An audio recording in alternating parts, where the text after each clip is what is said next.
Hello, y'all. Hope you're good. Now listen to this. When rap battles start going way too far between artists, who really deserves the blame? Is it the fans, the stans, or the artists themselves pushing it there? Now hold up, because last week, Jay-Z stepped out and made a statement that had everybody talking crazy. Jay basically said, yo, after the Drake and Kendrick Lamar battle, I'm not even sure we need battle rap anymore. And honestly, his reasoning was different. He pointed straight at the stans on both sides for taking things way too far. The sparring and the music you get, but in this day and age, it's so much negative stuff that comes with it. They almost wish it didn't happen. People that like Kendrick hate Drake. I don't know if I love that. Yeah. I don't know if it's helpful to our growth. It's too far. It's like bringing kids in it. Yeah. And it's like, I don't like that. You know, maybe I've grown in a space that is probably, you know, I sound like the old guy wagging the finger. I think we can achieve the same thing as far as like sparring with music, with collaborations more so. It could stand it before because there was no social media. You know, you had the battle, it was fun, and then you moved on. Yeah. It was like trying to tear down the people's life, wreck this guy's marriage or this guy's relationship with his child. And it's like, I don't know if it's worth it at this point. I love the idea that we got so much music in such a short period of time. Great music. I don't know if battling needs to be part of it. Now listen, after that, a lot of people actually stepped up and pushed back on what Jay-Z said. This was honestly one of the rare moments, maybe ever, where I've seen a big chunk of Jay-Z's own fans disagree with him publicly. And hold up, that alone told me Jay-Z might have been a little off on this one. Now, like I've been telling y'all in previous videos, you can't control stans on either side. They're always going to exist, no matter what. A lot of these fans idolize these artists on a deep level, so naturally, they start mirroring the same energy and personality. And let's keep it real, a lot of these stans are straight up parasocial. These people genuinely believe they have a personal connection with the artist they ride for. And we see this type of behavior play out every single day across social media. Nicki Minaj fans and Cardi B fans have basically been at war for almost a decade now. The way some of these fans dig up dirt, old photos, and even documents on each other is honestly wild. I'm telling you, some of them could really work for intelligence agencies with those skills. There's already tension between both fan bases, and that tension only explodes even more whenever Nicki and Cardi start going at each other online. And that same pattern applies perfectly to this Drake and Kendrick Lamar situation. Even though we're now 2 years removed from that 2024 battle, the energy still hasn't died down. We still see Drake throwing subtle shots at Kendrick, Top Dog Entertainment, and anyone else who stood against him. And because of that, the stan behavior is still going crazy even today. Now this week on The Brilliant Idiots, Charlamagne discusses how God responded to Jay-Z's comments about battle rap going too far. And here's where it gets interesting. He actually pointed the finger at Drake. And I'm not gonna lie to y'all, he might have made a solid point. Here's what he said. Like, it turned fans as like, oh, if you're a... It's amazing to watch. Longevity is great. Amen. When you have been long, it's hard. Respect consistency and longevity. It's hard. Do you feel, this might transition us, but do you feel because of the battle between Jake and Kendrick, Who is Jake? I'm sorry, Drake and Kendrick, that it's gonna mess up their longevity? No, Why? not Kendrick. I was like, why would it mess? Well, I mean, like, you Not know, Drake either, man. no, but you know what Jay-Z said? He's like, it turned fans as like, oh, if you're a fan of one, now you have to hate the other. I don't even believe No. that's real. And you know that I didn't agree with Jay's take. I respected the take, and I understand where the take is coming from. Mhm. But that's also a 56-year-old man's perspective. Can you pull that up? Pull that up. You're Taylor. just talking about Kendrick? Yeah, pull that up so it's fresh in my mind. Have you seen this take yet, Andrew? And I know the internet's not real, but it did seem like online, it's like, hey, you got to pick a side. So that's life. Why do we act like that's No, not but life? that's what I said.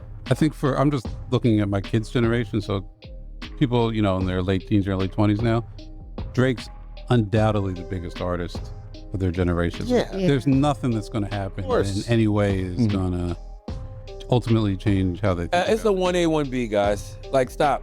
Kendrick is Kendrick's pretty not- big, bro. Kendrick got a Pulitzer Nah. Prize. Why you Not- think of Y'all got to stop. Yo, my kids' lunchroom, they would all start singing God's Plan Together or whatever, you know, like, it was that. It's a Catholic But school. exactly. What Catholic school? Kids- New York City Public School. New York City Public School. No fucking Catholic school. Why wouldn't a bunch of Jewish kids sing God's?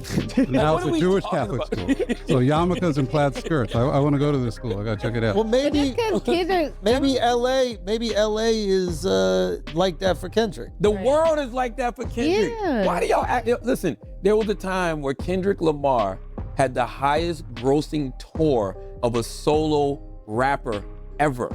And that was the Mr. Morale and the Big Stepper tour. Right. And I think this new tour that he just went on with SZA, even though Yeah, it was they him and SZA, broke the record. that broke the record. But before that, it was just him. Right. Why do we act like Kendrick Just ain't because ever y'all them don't listen to guys? Kendrick doesn't mean that he's not popping. He got a Pulitzer Prize, Chris. Then records. Yeah. You know, Tupac, God bless the dead, definitely went to hell on Biggie. He starts the song off saying, "That's why I fucked your bitch, you fat motherfucker." Yeah. That was his ex, his wife, his mother, his But there children. wasn't the same reaction channel. There wasn't the same like reaction channel and like clipping economy that adds so much, gas to the flame. But time out. You're right, but the Kendrick Drake battle is very unique. Kendrick and Drake battle would have probably been over a long time ago if somebody knew how to take an L. If Aubrey Graham just simply knew how to take an L and didn't do things like sue the record label. No, I think the yes. damage was done before that. No, Damn he made it worse. Yeah. He sued. I sat here on this podcast, Yeah. told y'all he was going to sue in jest, sarcasm, sort of, Yeah. kind of. When I'm right, it's not sarcasm. But so in jest, right? And he actually did. That is what made it worse. All of the things that have been happening after the fact, all of the Drake fan pages who still can't get over the fact that he just lost the rap battle. So they're constantly digging up stuff, constantly trying to find stuff, constantly trying to, rewrite history just because your guy lost a rap battle. Drake kept this going in a way that we've never seen before. None of us, we've never seen somebody sue after losing a rap battle. Right. That's what makes this seem nastier than what it is. Like, we've seen people get called wild things in rap battles before. Like we've seen people say, "I fucked your baby mom," and this person fucked your wife, and all. We've seen all of that before. Right. We've never seen nobody sue. That's true. Drake made it worse. Drake and Kendrick battle is not only the greatest rap battle of all time, it's the most unique rap battle of all time. We never saw anything like this. We never saw somebody like Kendrick. We said, who said it earlier? To the victor go the spoils. You said that, Chris? We've never seen anybody get a victory lap like Kendrick. Grammy Awards for a diss record, Super Bowl halftime show because he had such a monster year.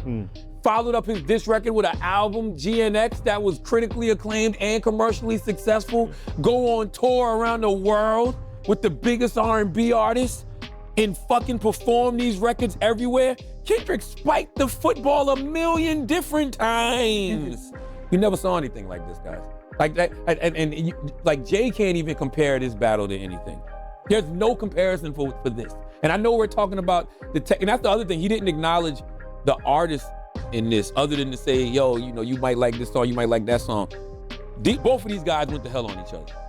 You got one guy calling one dude a woman beater and saying that his wife is one of the kids is his best friend, and you got Kendrick saying he's a pedophile. Like, it was nasty, like rap battles are, but it was everything that happened after the battle that made this the most unique rap battle ever. So you can't say you don't want to see battles anymore just because of this situation, because this is never gonna happen again. This is never gonna happen again. Even when think about it. Of course, something like this will happen again. Come on. I don't Not as know. big, And I'll tell you, like- because of the players. This is an improvement in some ways. Yeah. Verb people use when Yeah. somebody gets washed in the street. Like, Yeah. you know what I'm Yeah. saying? Yeah. And the same thing with Kendrick and motherfucking Drake. I'm sure Drake has been places and heard say, "Oh, me ho." Like, I'm sure he's gotten that so many times. Like, I'm sure that shit sticks, just like Twitter fingers stuck to Meek. Yeah. So in great rap battles, there's going to be things that stick, but the artists have to learn to move on. If the artists move on, so will the fans. The only reason people haven't moved on in this situation is because of Drake. I'm telling you. If Drake hadn't sued and made this the issue and all of that other shit, it'd have been gone. Really? If Drake wasn't sitting around, you know, talking to his influencer friends and, you know, telling them things, and they get on podcasts and on their screams and talk about it, like nothing, it would have been gone already. But that's the thing. That's what the internet does. There's a place for it. And the battle of is the artists. But the battle is won on the internet, kind of between the stan communities, not really between the artists. What if the artist would have already went out? What if Drake would have changed the temperature already? He put out the Party Next Door album, right? What if he did? What if Iceman might change the temperature? Unless he's still rapping about this shit. We heard snippets from the motherfucker, and he's still throwing shots. Like, let the shit go. If you move on, so will the audience. Now listen, the one thing I actually gotta push back on when it comes to Charlamagne the God is this idea that this might be the last time we see something like this. Let's be real, this has been happening ever since the social media era took over, and honestly, it's only getting worse from here. The next time two major artists with massive fan bases clash, expect this same post-battle chaos or even crazier. But I will say, Charlamagne isn't completely off. If Drake really decides to move on, his fans and stans are gonna follow that lead. And realistically, he only needs to do two simple things.